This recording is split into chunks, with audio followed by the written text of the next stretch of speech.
வணக்கம். இந்த வாரத்துடைய மிகப்பெரிய பிரதானமான தமிழ் பட ரிலீஸ் இந்த கங்குவா. நிறைய லாங்குவேஜஸில் ரிலீஸ் பண்ணுறோம், ஐமேக்ஸில் ரிலீஸ் பண்ணுறோம். அப்படி இப்படின்னு கிட்டத்தட்ட ஒரு 1.5-2 மாதமாக படத்துக்கான ப்ரொமோஷன்ஸுங்கிறது போயிட்டுருக்கு. இன்ஃபேக்ட் தமிழோட மற்ற லாங்குவேஜஸில் முக்கியமாக நார்த் இந்தியாவில் இந்த படத்துக்கான ப்ரொமோஷனுக்கான ஃபோக்கஸ் வந்து ரொம்ப அதிகமாக இருந்தது. கம்பேரிட்டிவ்லி இங்கேயும் இருந்தது, பட் அவ்வளோ இல்லை, அந்த அளவுக்கு இல்லை. அங்கே சின்ன சின்ன யூடியூப் சேனல்லாம் கூட போயிட்டு சூர்யா வந்து பேசியிருந்தார்.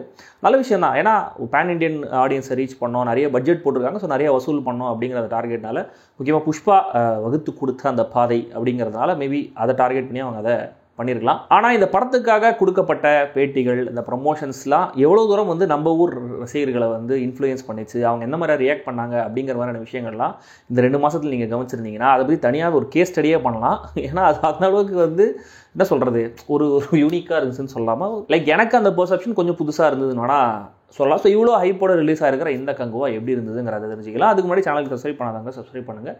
வீடியோ எப்படி இருந்துங்கிறத கமெண்ட்டில் சொல்லுங்கள், லைக் பண்ணுங்கள், ஷேர் பண்ணுங்கள்.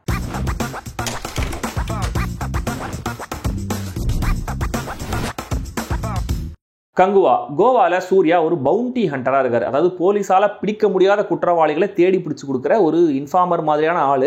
இன்ஃபார்மர்னு சொன்னால் ட்ரெண்டியாக இருக்காது இல்லையா, அதனால் பவுண்டி ஹண்டர். அப்படி ஒரு குற்றவாளியை அவர் பிடிக்க போகும்போது ஒரு சின்ன பையன் சூர்யாவை பார்த்துடுறாரு.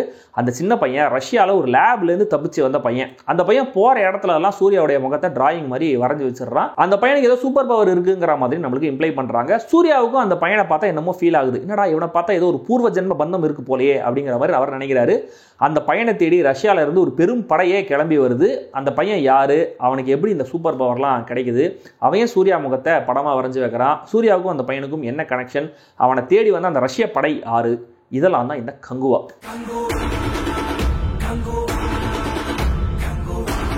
கங்குவா முழுக்க முழுக்க முழுக்க சூர்யா மட்டுமே. இந்த 360 டிகிரி பேட்ஸ்மேன் டிவிலியர்ஸை சொல்லுவாங்க இல்லையா, அந்த மாதிரி ஒட்டுமொத்த எனர்ஜி, ஃபோக்கஸ், நடிப்புன்னு எல்லாத்தையும் போட்டு நடிச்சிருக்காரு சூர்யா.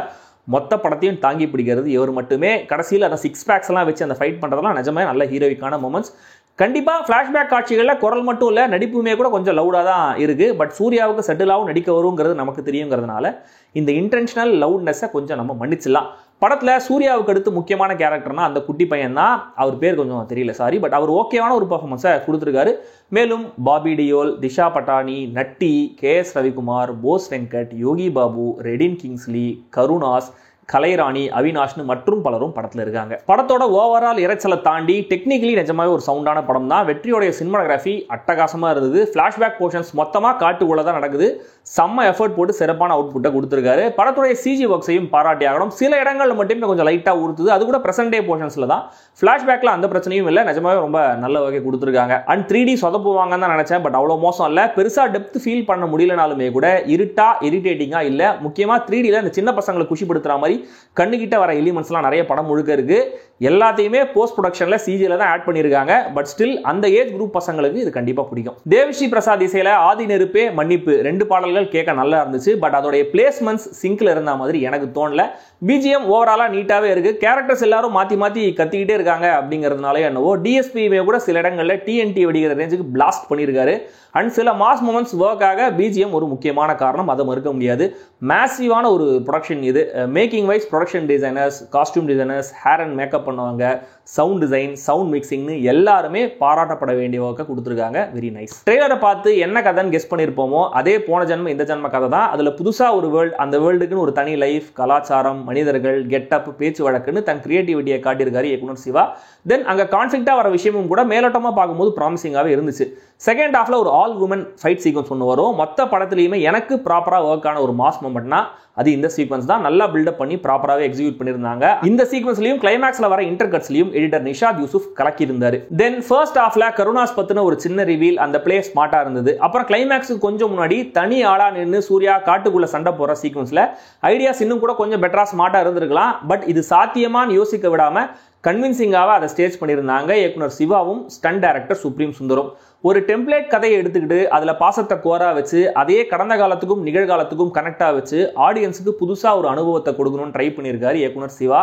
ஆனால் அது அவர் நினைச்ச அளவுக்கு இல்லை, நாம நினைச்ச அளவுக்கு கூட சரியாக ஒர்க் ஆகலை அப்படிங்கிறது தான் பெரிய ஏமாற்றம். ஆரம்பத்தில் ரஷ்யா பெரிய லேப் ப்ளூ ஸ்க்ரீன்லாம் காட்டின உடனேவே விவேகண்டா அப்படின்னு தியேட்டரில் கத்த ஆரம்பிச்சிட்டாங்க. நமக்கும் அந்த ஞாபகம்லாம் வராமல் இல்லை. பட் அந்த சின்ன சீனோடைய ஸ்டேஜிங்கே நம்பும்படி இல்லைங்கிறதுனால அடுத்தடுத்த காட்சிகளும் அதே ஜோனுக்குள்ள தான் டிராவல் ஆகுது. அதுவும் கோவால பிரசன்ட் டே சூர்யாவோட இன்ட்ரோ, திஷாவுடைய கேரக்டர்லாம் டவுன் ரைட் சில்லி, போக போக செம்ம எரிச்சலா கூட இருந்தது.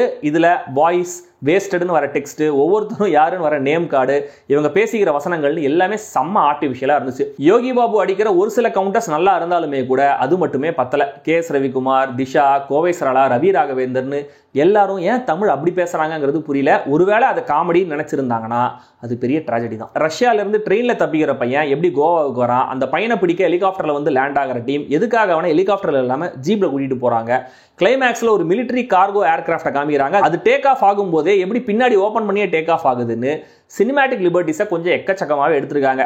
படத்தோடைய ஸ்கேல் எவ்வளவு பெருசா இருந்தாலுமே கூட அடிப்படையில் எமோஷன் ஏதோ ஒன்று ஒர்க் ஆகணும். அது இல்லையா ஜான்விக் மாதிரி ஆக்ஷன் யூனிக்கா இருக்கணும், இல்ல மேட் மேக்ஸ்ல மாதிரி தனித்தனியா செட் பீசஸா இம்ப்ரெசிவா இருக்கணும்.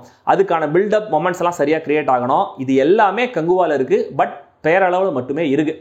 எமோஷன்ஸ் டோட்டலாக ஒர்க் ஆகலை, செட் பீசஸ்ன்னு எதுவுமே இல்லை. கிளைமேக்ஸ் ஐடியா நல்லா இருந்தாலுமே கூட அந்த ஃப்ளைட் சீக்வன்ஸ் சிஜி ஏலியனேட் பண்ணிடுது. தென் 2-3 இடங்களை தவிர ஆக்ஷன் ரொம்ப ரொம்ப ஜெனரிக்காவே இருக்கு.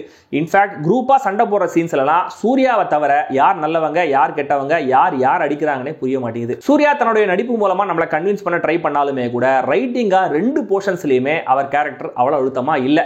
ஜஸ்ட் புல்லட் பாயிண்ட்ஸ் மாதிரி சொல்லப்படுதே தவிர பிளட் அண்ட் ஃபிளஷா ஹீரோ கேரக்டர் எனக்கு பெருசா கனெக்ட் ஆகல. வில்லன் பாபி டியோல் கேரக்டர்லாம் அதை விட மோசம். அவருக்குன்னு காட்டு கத்தல் கத்தி ஒரு இன்ட்ரோ வைக்கிறாங்க, கொஞ்ச நேரத்துல இன்டர்வல் பிளாக் வந்துருது. அதுவும் எப்படி இன்டர்வல் பிளாக்னா அவருக்கும் சூர்யாவுக்கும் செம்ம கிளாஷ் போர் அப்படிங்கிற ரேஞ்சில் தான் இன்டர்வல் பிளாக் வருது.